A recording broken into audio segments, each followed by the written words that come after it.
Umiiral na ang state of national emergency, energy emergency sa buong bansa, bunsod ng patuloy na giyera sa Middle East.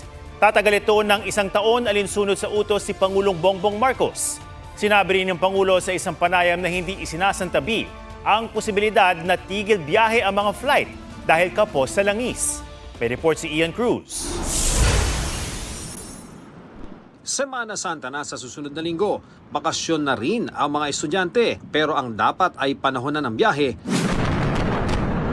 sa pulang giyera sa gitnang silangan na nagpahigpit sa supply ng langis at nagpamahal ng mga bilihin at serbisyo. Apektado rin ng flights. Epektibo sa Abril ang pagtaas ng fuel surcharge kaya tataas ang pamasahe at sabi mismo ni Pangulong Bongbong Marcos sa isang panayam, distinct possibility ang grounding ng mga flight dahil sa kakapusan ng langis. Ayon sa Pangulo, nagpasabi na ang ilang bansa na hindi sila makapagre-refuel ng mga eroplanong galing sa Pilipinas. Nag-anunsyo na ang Cebu Pacific ng kanselasyon o kay pagbabawas ng international flights simula Abril hanggang Oktubre dahil sa impact ng giyera sa gitnang silangan sa global fuel prices. May cancellations din ang Philippine Airlines at Cathay Pacific ng mga flight pa Middle East pero dahil na ito sa mismong sitwasyon sa Middle East. Ayon sa Civil Aviation Authority of the Philippines o CAAP Region 6, posibleng Abril o Mayo pa maramdaman sa Iloilo Airport ang kabawasan ng flights. Sa ngayon daw, may mga nadagdag na biyahe para sa Semana Santa. Sa pagdinig ng Senate Committee on Proactive Response and Oversight for Timely and Effective Crisis Strategy o PROTECT, inusisa ni Senadora Loren Legarda sa Energy Department ang tungkol sa sinabi ng Pangulo tungkol sa grounding ng flights pati na ang hindi pagdedeklara ng pamahalaan ng krisis sa sitwasyon ngayon. Kung ganyan po ang sinasabi ng Department of Energy, hindi pa ba yan krisis? Ayaw pa ba talagang yugyugin ang mga utak ng mga tao sa gobyerno para tanggapin na tayo'y nasa isang krisis? At sinasabi na that we will run dry.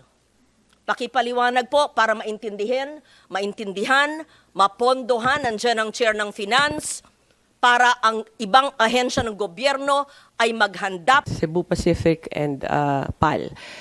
They have a combination of suppliers, Petron, and also they import it on their own.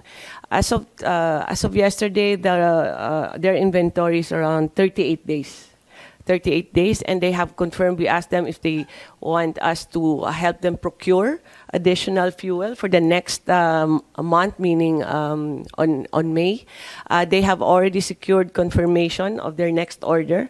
I think it was South Korea. Dagdag ni Garin, pina-follow up nila ang order sa pamamagitan ng government-to-government na usapan. Ngayong araw, inineklara ni Pangulong Bongbong Marcos ang State of National Energy Emergency sa ilalim ng Executive Order Number 110. Itatatag ang Unified Package for Livelihoods, Industry, Food and Transport o UPLIFT. Sa framework na ito, magtutulungan ang iba't ibang kagawaran para tiyaking sapat ang supply ng enerhiya sa bansa, tuloy-tuloy ang delivery ng essential services, gugulong ang ekonomiya at matutulungan ang mga Pilipino, partikular ang mga apektadong sektor. Bukod sa presyo ng langis, babantayan din ang pagkain, gamot at supply ng essential goods. Isinusulong din ang pagtutulungan ng pambansang gobyerno, mga LGU at pribadong sektor. Ang Budget Department ang tutukoy sa paghuhugutan ng pondo para rito, base sa appropriations ng mga ahensya.